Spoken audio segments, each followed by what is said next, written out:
Hello ਪਿਆਰੇ ਬੱਚਿਓ, ਸਾਰਿਆਂ ਨੂੰ ਸਤਿ ਸ੍ਰੀ ਅਕਾਲ। ਸਾਰਿਆਂ ਨੂੰ ਜੀ ਆਇਆਂ ਨੂੰ। ਮੇਰੇ ਬਹੁਤ ਹੀ ਵਿਦਿਆਰਥੀ ਜਮਾਤ ਤੀਸਰੀ ਦੇ ਗਣਿਤ ਦੀ ਇਸ ਵਿਸ਼ੇ ਵਿੱਚ ਮੈਂ ਉਹਨਾਂ ਦਾ ਸਵਾਗਤ ਕਰਦਾ ਹਾਂ। ਤੁਹਾਡੇ ਮਾਤਾ ਪਿਤਾ, ਛੋਟੇ ਵੱਡੇ ਭੈਣ ਭਰਾ ਅਤੇ ਮੇਰੇ ਬਹੁਤ ਹੀ ਸਤਿਕਾਰਯੋਗ ਅਧਿਆਪਕ ਸਾਥੀ ਜਿਨ੍ਹਾਂ ਨੇ ਵੀਡੀਓ ਤੁਹਾਨੂੰ ਦਿੱਤਾ ਹੈ, ਤੁਸੀਂ ਦੇਖ ਰਹੇ ਹੋ, ਉਹਨਾਂ ਦਾ ਧੰਨਵਾਦ ਅਤੇ ਸਵਾਗਤ ਕਰਦਾ ਹਾਂ। ਪਿਆਰੇ ਬੱਚਿਓ, ਗਣਿਤ ਦੀ ਅੱਜ ਦੀ ਇਸ ਵੀਡੀਓ ਦੇ ਵਿੱਚ ਅਸੀਂ ਕੀ ਕਰਾਂਗੇ ਉਹ ਮੈਂ ਅੱਗੇ ਜਾ ਕੇ ਦੱਸਦਾ। ਪਹਿਲਾਂ ਤੁਹਾਨੂੰ ਮੈਂ ਪਿਛਲਾ ਕੰਮ ਦੱਸ ਦੇਵਾਂ ਕਿ ਕੀ ਕੀਤਾ ਸੀ, ਤਾਂ ਕਿ ਲੜੀ ਵੱਜੀ ਰਹੇ। ਕੰਟੀਨਿਊਸਲੀ ਅਸੀਂ ਅੱਗੇ ਕੰਮ ਕਰਦੇ ਰਹੀਏ। ਬੇਟਾ, ਸਭ ਤੋਂ ਪਹਿਲਾਂ ਮੈਂ ਤੁਹਾਨੂੰ ਦੱਸ ਦੇਵਾਂ ਕਿ ਪਿਛਲੀ ਵੀਡੀਓ ਦੇ ਵਿੱਚ ਅਸੀਂ 100 ਦੀ ਗਿਣਤੀ ਤੋਂ ਲੈ ਕੇ 1000 ਦੀ ਗਿਣਤੀ ਤੱਕ ਜਿਹੜਾ ਹੈ ਉਹ ਗਿਣਤਾਰੇ ਦੀ ਮਦਦ ਨਾਲ, ਕਰੰਸੀ ਨੋਟਾਂ ਦੀ ਮਦਦ ਨਾਲ ਅਤੇ ਮਾਨ ਕਾਰਡ ਜਿਹੜੇ ਹਨ ਉਹਨਾਂ ਦੀ ਮਦਦ ਦੇ ਨਾਲ ਅਸੀਂ ਸੰਖਿਆਵਾਂ ਨੂੰ ਪੜ੍ਹਨਾ ਸਿੱਖਿਆ ਸੀ। ਔਰ ਉਹਨਾਂ ਸੰਖਿਆਵਾਂ ਨੂੰ ਸਿੱਖਣ ਤੋਂ ਬਾਅਦ ਅੱਜ ਅਸੀਂ ਬੱਚਿਓ ਪੇਜ ਨੰਬਰ 11 ਤੇ ਪਹੁੰਚੇ ਹਾਂ, ਜਿੱਥੇ ਅਸੀਂ 101 ਤੋਂ 1000 ਤੱਕ ਗਿਣਨਾ ਜਿਹੜਾ ਹੈ ਉਹ ਸਿੱਖਾਂਗੇ। ਜਿਸ ਤਰ੍ਹਾਂ ਅਸੀਂ ਪਹਿਲਾਂ ਸੰਖਿਆਵਾਂ ਸਿੱਖੀਆਂ ਨੇ, ਉਸੇ ਤਰ੍ਹਾਂ ਹੀ ਅਭਿਆਸ ਅੱਗੇ ਜਿਹੜਾ ਕੰਟੀਨਿਊ ਕਰਾਂਗੇ। ਆਸ ਕਰਦਾ ਹਾਂ ਕਿ ਤੁਹਾਡੀ ਸਿਹਤ ਬਿਲਕੁਲ ਠੀਕ ਠਾਕ ਹੋਏਗੀ ਔਰ ਤੁਸੀਂ ਬਿਲਕੁਲ ਸਵਸਥ ਹੋਵੋਗੇ, ਔਰ ਨਾਲ ਦੀ ਨਾਲ ਜਿਹੜਾ ਹੈ ਪੜ੍ਹਾਈ ਵਿੱਚ ਆਪਣਾ ਛੁੱਟੀਆਂ ਦੇ ਦੌਰਾਨ ਵੀ ਪੂਰਾ ਮਿਹਨਤ ਦੇ ਨਾਲ ਕੰਮ ਕਰ ਰਹੇ ਹੋਗੇ। ਆਓ ਅੱਜ ਦਾ ਵੀਡੀਓ ਸ਼ੁਰੂ ਕਰਦੇ ਹਾਂ। ਸੋ ਪਿਆਰੇ ਬੱਚਿਓ,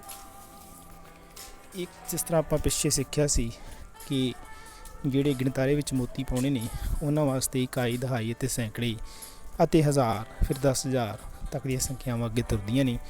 ਉਸ ਦੇ ਵਿੱਚ ਹੀ ਅਸੀਂ ਉਹਨਾਂ ਮੋਤੀਆਂ ਨੂੰ ਗਿਣਤੀ ਕਰਕੇ ਪਾਉਂਦੇ ਹਾਂ, ਔਰ ਜਿੱਥੇ 10ਵਾਂ ਮੋਤੀ ਆ ਜਾਂਦਾ ਹੈ ਉੱਥੇ ਆਪਾਂ ਨੈਕਸਟ ਇੱਕ ਮੋਤੀ ਜਿਹੜਾ ਹੈ ਅਗਲੀ ਸੰਖਿਆ ਦੀ ਪੋਰਸ਼ਨ ਵਿੱਚ ਪਾ ਦਿੰਦੇ ਹਾਂ।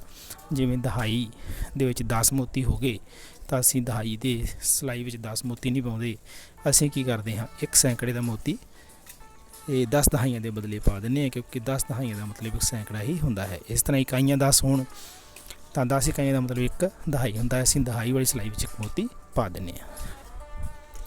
ਸੋ ਇਸੇ ਤਰ੍ਹਾਂ ਹੀ ਅੱਜ ਦੀ ਅਭਿਆਸ ਹੈ। ਸੰਖਿਆਵਾਂ ਨੂੰ ਅਸੀਂ ਕਰੰਸੀ ਨੋਟਾਂ ਵਿੱਚ ਪੜ੍ਹਾਂਗੇ, ਫਿਰ ਉਹਨਾਂ ਨੂੰ ਮੋਤੀਆਂ ਅਤੇ ਮਾਨ ਕਾਰਡ ਵਿੱਚ ਕਿਵੇਂ ਦਰਜ ਕਰਨਾ ਹੈ ਉਹ ਆਪਾਂ ਸਿੱਖਾਂਗੇ। ਸਭ ਤੋਂ ਪਹਿਲਾਂ ਤੁਹਾਡੇ ਸਾਹਮਣੇ ਕਰੰਸੀ ਨੋਟ ਦਿੱਤੇ ਗਏ ਨੇ, ਜਿਵੇਂ ਤੁਹਾਡੀ ਸਕਰੀਨ 'ਤੇ ਨਜ਼ਰ ਆ ਰਿਹਾ ਹੈ। ਇੱਕ 100 ਦਾ ਨੋਟ ਹੈ ਔਰ ਇੱਕ ਜਿਹੜਾ ਹੈ 1 ਰੁਪਏ ਦਾ ਨੋਟ ਹੈ। ਅਤੇ ਜੇ ਬੇਟਾ ਆਪਾਂ ਸੰਖਿਆਵਾਂ ਦੇ ਰੂਪ 'ਚ ਦੇਖੀਏ, ਗਿਣਤਾਰੇ ਦੇ ਰੂਪ 'ਚ ਦੇਖੀਏ, ਤਾਂ ਸਾਨੂੰ ਪਤਾ ਹੈ ਕਿ 100 ਦਾ ਨੋਟ ਮਤਲਬ ਹੈ 100 ਵਾਲੀ ਸਿਲਾਈ ਜਿਹੜੀ ਹੈ, ਸੈਂਕੜੇ ਵਾਲੀ ਸਿਲਾਈ ਜਿਹੜੀ ਹੈ ਉਸ ਦੇ ਵਿੱਚ ਇੱਕ ਮੋਤੀ। ਠੀਕ ਹੈ ਨਾ, ਇੱਕ ਸੈਂਕੜੇ ਦਾ ਮਤਲਬ ਇੱਕ ਮੋਤੀ ਗਿਣਤਾਰੇ 'ਚ ਪਾ ਦੇਵਾਂਗੇ, ਔਰ ਜਿੱਥੇ ਇੱਕ ਦਾ ਅੰਕ ਹੈ ਉੱਥੇ ਆਪਾਂ ਇਕਾਈ ਵਾਲੇ ਸਥਾਨ 'ਤੇ ਇੱਕ ਮੋਤੀ ਜਿਹੜਾ ਹੈ ਉਹ ਪਾਵਾਂਗੇ। ਸੋ ਤੁਸੀਂ ਦੇਖ ਵੀ ਸਕਦੇ ਹੋ ਕਿ ਇੱਕ ਮੋਤੀ ਜਿਹੜਾ ਹੈ ਉਹ ਇਕਾਈ ਵਾਲੇ ਸਥਾਨ 'ਤੇ 1 ਰੁਪਏ ਨੂੰ ਦਰਸਾਉਂਦਾ ਹੋਇਆ ਪਾਇਆ ਹੈ, ਔਰ ਸੈਂਕੜੇ ਵਾਲੇ ਸਥਾਨ 'ਤੇ ਬੇਟਾ 100 ਦੇ ਨੋਟ ਨੂੰ ਦਰਸਾਉਂਦਾ ਹੋਇਆ ਇੱਕ ਮੋਤੀ ਜਿਹੜਾ ਹੈ ਉਹ ਅਸੀਂ ਇੱਥੇ ਪਾਤਾ। ਅਤੇ ਸੰਖਿਆ ਦਹਾਈ ਵਾਲੀ ਕੋਈ ਨਹੀਂ ਹੈ, 10 ਰੁਪਏ ਦਾ ਕੋਈ ਨੋਟ ਨਹੀਂ ਹੈ, ਇਸ ਕਰਕੇ ਬਣ ਗਈ 101।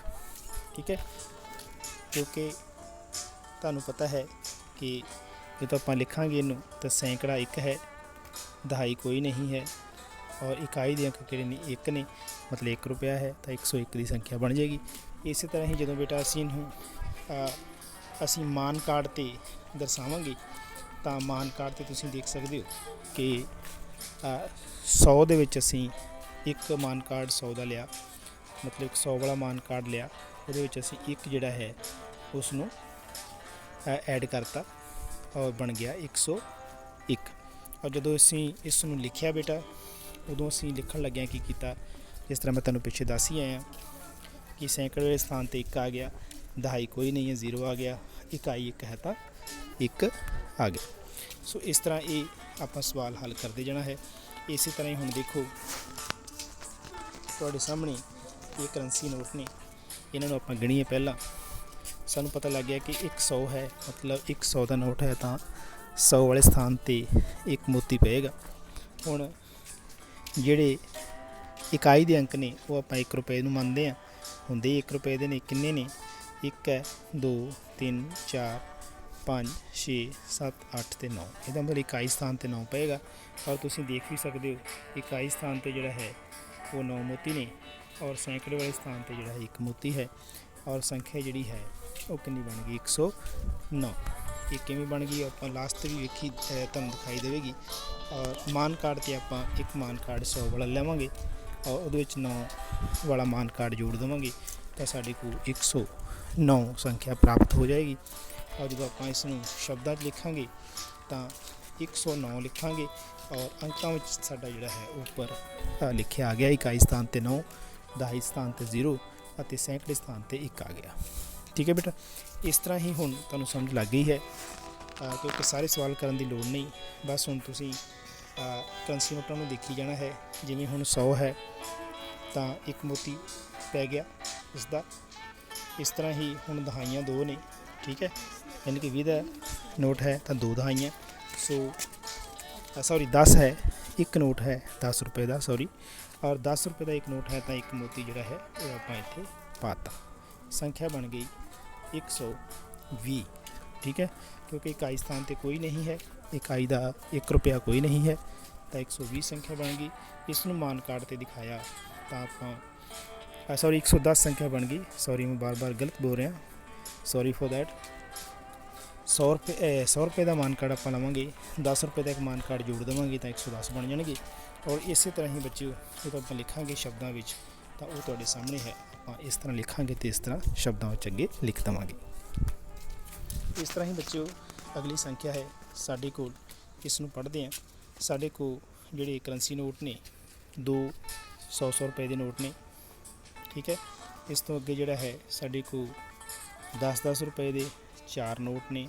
ਮਤਲਬ ਇਹ ਕਿ ਅਸੀਂ 100 ਰੁਪਏ ਦੇ 2 ਨੋਟ ਨੇ ਤੇ 2 ਮੋਤੀ ਬਣ ਗਏ। 100 ਦੇ ਸੈਂਕੜੇ ਦੇ 2 ਮੋਤੀ ਬਣ ਗਏ, ਉਹ ਆਪਾਂ ਇੱਥੇ ਪਾ ਲਏ। ਇਸ ਤਰ੍ਹਾਂ ਹੀ 10 ਦੇ 4 ਨੋਟ ਮਤਲਬ ਦਹਾਈਆਂ 4 ਹੋ ਗਈਆਂ। ਠੀਕ ਹੈ, ਔਰ 4 ਮੋਤੀ ਇੱਥੇ ਪਾਤੇ। ਹੁਣ 1 ਰੁਪਇਆ ਇਕਾਈ ਅੰਕ ਨੂੰ ਦਰਸਾਉਂਦਾ ਹੈ ਤਾਂ ਇਹ 1 2 3 4 5 6, ਇਹ 6 ਮੋਤੀ ਮਤਲਬ 6 ਰੁਪਏ ਇਹ ਇੱਥੇ ਪਾਤੇ। ਕਿੰਨੀ ਸੰਖਿਆ ਬਣ ਗਈ ਇਹ ਤੁਹਾਨੂੰ ਅੱਗੇ ਪਤਾ ਲੱਗ ਜਾਏਗਾ।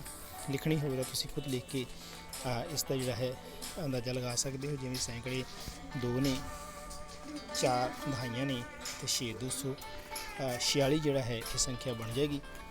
ਔਰ ਆਪਾਂ ਕੀ ਹੁਣ ਮਾਨ ਕਾਰਡ 'ਚ ਦਰਸਾਵਾਂਗੇ ਤਾਂ ਇੱਕ 200 ਵਾਲਾ ਮਾਨ ਕਾਰਡ ਚੁੱਕ ਲਵਾਂਗੇ, ਉਹਦੇ ਵਿੱਚ 40 ਵਾਲਾ ਮਾਨ ਕਾਰਡ ਜੋੜਾਂਗੇ ਔਰ ਲਾਸਟ 'ਤੇ ਇਕਾਈ ਸੰਖ ਵਾਲਾ ਜਿਹੜਾ ਹੈ 6 ਦਾ ਮਾਨ ਕਾਰਡ ਜੋੜ ਦੇਵਾਂਗੇ। ਔਰ ਮਾਨ ਕਾਰਡ ਜੋੜਨ ਵੇਲੇ ਖਿਆਲ ਰੱਖਾਂਗੇ ਕਿ ਕਿਵੇਂ ਇਕਾਈ ਸਥਾਨ ਨੂੰ ਇਕਾਈ ਸਥਾਨ ਥੱਲੇ ਅਤੇ ਦਹਾਈ ਸਥਾਨ ਨੂੰ ਜਿਹੜਾ ਹੈ ਉਹ ਦਹਾਈ ਸਥਾਨ 'ਤੇ ਰੱਖਣਾ ਹੈ।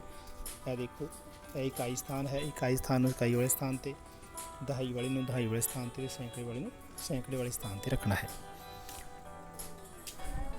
ਔਰ ਇਸੇ ਤਰ੍ਹਾਂ ਹੀ ਇਸ ਦਾ ਜੋੜ ਕਰਦੇ ਹੋਏ ਅੰਕਾਂ ਅਤੇ ਸ਼ਬਦਾਂ ਵਿੱਚ ਜਿਹੜਾ ਹੈ ਉਸ ਨੂੰ ਆਪਾਂ ਇੱਥੇ ਜੋੜ ਦੇਵਾਂਗੇ ਔਰ ਸਾਡੀ ਕੋਲ ਸੰਖਿਆ ਆ ਜਾਏਗੀ 246।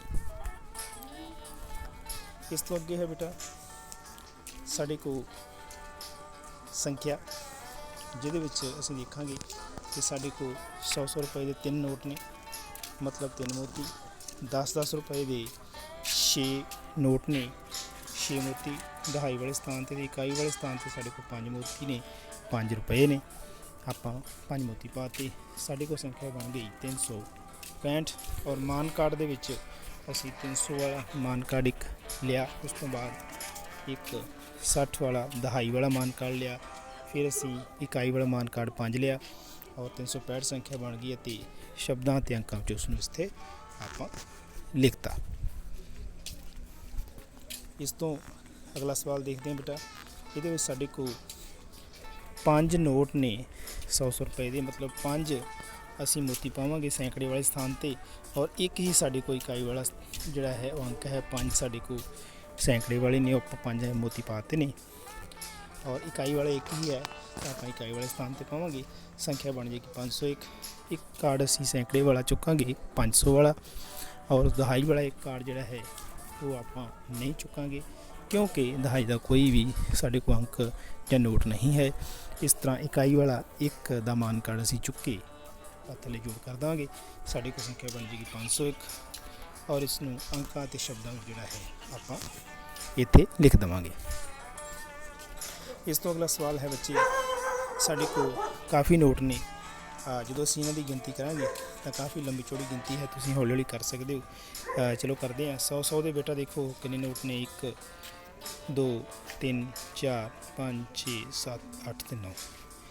ਸੋ 9 ਨੋਟ ਨੇ, ਤਾਂ ਸੈਂਕੜੇ ਸਥਾਨ 'ਤੇ ਅਸੀਂ 9 ਮੋਤੀ ਜਿਹੜੇ ਨੇ ਉਹ ਪਾ ਦਾਂਗੇ। ਇਸ ਤਰ੍ਹਾਂ ਹੀ 9 ਹੀ ਸਾਡੇ ਕੋਲ ਦਹਾਈ ਵਾਲੇ ਸਥਾਨ 'ਤੇ ਮੋਤੀ ਆਉਣਗੇ, ਕਿਉਂਕਿ 10-10 ਦੇ 9 ਨੋਟ ਨੇ, ਉਹ ਆਪਾਂ ਇੱਥੇ ਪਾਵਾਂਗੇ। ਇਸ ਤਰ੍ਹਾਂ ਇਕਾਈ ਵਾਲੇ ਸਥਾਨ 'ਤੇ 9 ਰੁਪਏ ਨੇ, 1-1 ਰੁਪਏ ਦੇ ਨੋਟ ਨੇ 9, ਤਾਂ ਇਕਾਈ ਸਥਾਨ 'ਤੇ ਵੀ 9 ਮੋਤੀ ਪਾਵਾਂਗੇ। ਸੰਖਿਆ ਬਣ ਗਈ 999। ਔਰ ਇਹਦੇ ਵਾਸਤੇ ਬੱਚਿਓ ਅਸੀਂ ਇੱਕ ਸੈਂਕੜੇ ਵਾਲਾ 900 ਵਾਲਾ ਮਾਨ ਕੱਢ ਚੁੱਕਿਆ, ਔਰ ਦਹਾਈ ਵਾਲਾ ਜਿਹੜਾ ਹੈ ਉਹ 90 ਆਪਾਂ ਲਿਖੇ, ਕਿਉਂਕਿ 9 ਦਾਇਆ 90 ਹੁੰਦੇ ਨੇ। 10 ਜਿਹੜੇ 9 ਜਿਹੜੇ ਨੇ 10-10 ਦੇ ਨੋਟ ਨੇ।